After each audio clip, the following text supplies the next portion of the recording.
एक ही मन इंद्रियों का दृष्टा है और मन का दृष्टा वह साक्षी परम चेतना है जिसे हम आत्मा कहते हैं। ज्ञानेंद्रियां 5 है। आँख, कान, नासिका, जिह्वा और त्वचा। इन 5 ज्ञानेंद्रियों से हम हमारे शरीर के सर्व कर्म करते हैं, किंतु इन ज्ञानेंद्रियों का दृष्टा मन है। आंखें हमेशा एक जैसी नहीं रहती। जैसे जैसे उम्र बढ़ती है, आंखों को कम दिखाई देता है। हमारी आंखों को कभी कम तो कभी ज्यादा दिखाई देता है, कभी दूर से तो कभी नजदीक से दिखाई देता है। लेकिन ये तभी संभव है जब आंखों के साथ मन ने तादात्म्य किया है। अगर मन ने आंखों के साथ तादात्म्य नहीं किया और वो अपनी ही विचारों में गुम हो गया, तो हमें पता नहीं चलेगा कि आंखों के सामने क्या हो रहा है। वैसे ही कर्ण। कानों का काम है सुनना।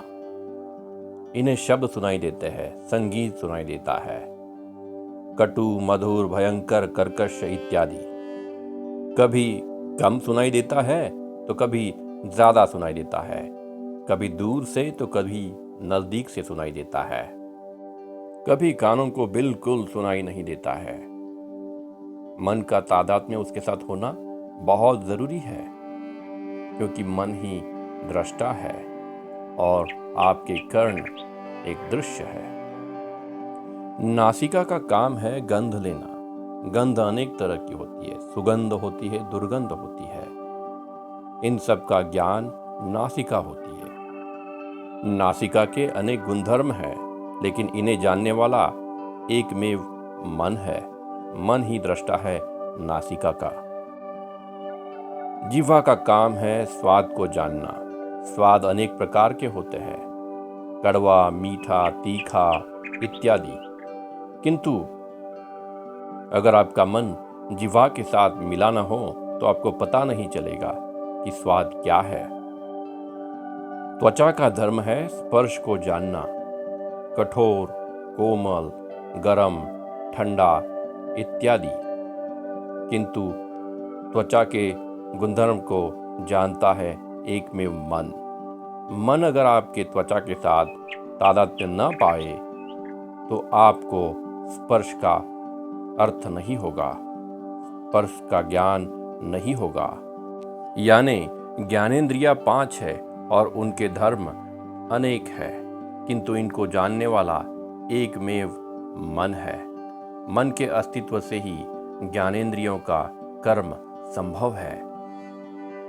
मन ही एकमेव दृष्टा है। उदाहरण के तौर पर आप जब सोते हैं तो रात को गहरी नींद में आपको पता नहीं चलेगा कि आप कहाँ हैं, आपके आसपास क्या हो रहा है। आपकी 5 ज्ञानेंद्रियां काम नहीं करेंगी, क्योंकि उस समय मन उपस्थित नहीं है। मन शांत या लय हो चुका है। इससे यह स्पष्ट होता है कि ज्ञानेंद्रियों का दृष्टा मन ही है। किंतु उस मन का दृष्टा कौन है? उस मन का दृष्टा आपका साक्षी आत्मा है, जो परम चैतन्य है। मन और बुद्धि की अनेक वृत्तियां होती है, जैसे काम, क्रोध, लोभ, मोह, मद, मत्सर, संकल्प, विकल्प, श्रद्धा, अंधश्रद्धा, ज्ञान, अज्ञान, भय, साहस, लज्जा इत्यादि। इन वृत्तियों में भी अनेक प्रकार के रूप संभव है। क्रोध कभी ज्यादा हो सकता है तो कभी कम, कभी वाणी तक सीमित हो सकता है तो कभी हाथ पैर में उतर आता है। लेकिन इन सब का दृष्टा भी मन है। काम कभी बढ़ सकता है, कभी कम हो सकता है। कामनाएं बढ़ती है, कम होती है। कामनाएं अलग अलग वस्तु और विषयों के लिए हो सकती है। ये भी एक वृत्ति है जिसके अनेक रूप है। इसी तरह भय के भी अनेक रूप है, लज्जा के अनेक रूप है, और इन सब रूपों का, वृत्तियों का दृष्टा मन है। ये सब मन की वृत्तियां हैं, यानी मन एक दृश्य है आपके साक्षी आत्मा के लिए। मन बाह्य इंद्रियों से अलग है। उपनिषद में कहा गया है कि मन के अस्तित्व के बिना इंद्रियों का अस्तित्व संभव नहीं है। कई बार हम कहते हैं कि मेरा मन कहीं और था, इसलिए मैंने देखा नहीं या मैंने सुना नहीं। मन के न होने से आप देख और सुन नहीं पाते हैं। इसका मतलब यह है कि मन का इंद्रियों से परे स्वतंत्र अस्तित्व है। इसलिए इंद्रियों में क्षमता होने के बावजूद मन के उपस्थित न रहने के कारण आपको बाहरी वस्तुओं का ज्ञान होना संभव नहीं है। इस तरह से हमने मन के अस्तित्व और स्वरूप को जान लिया।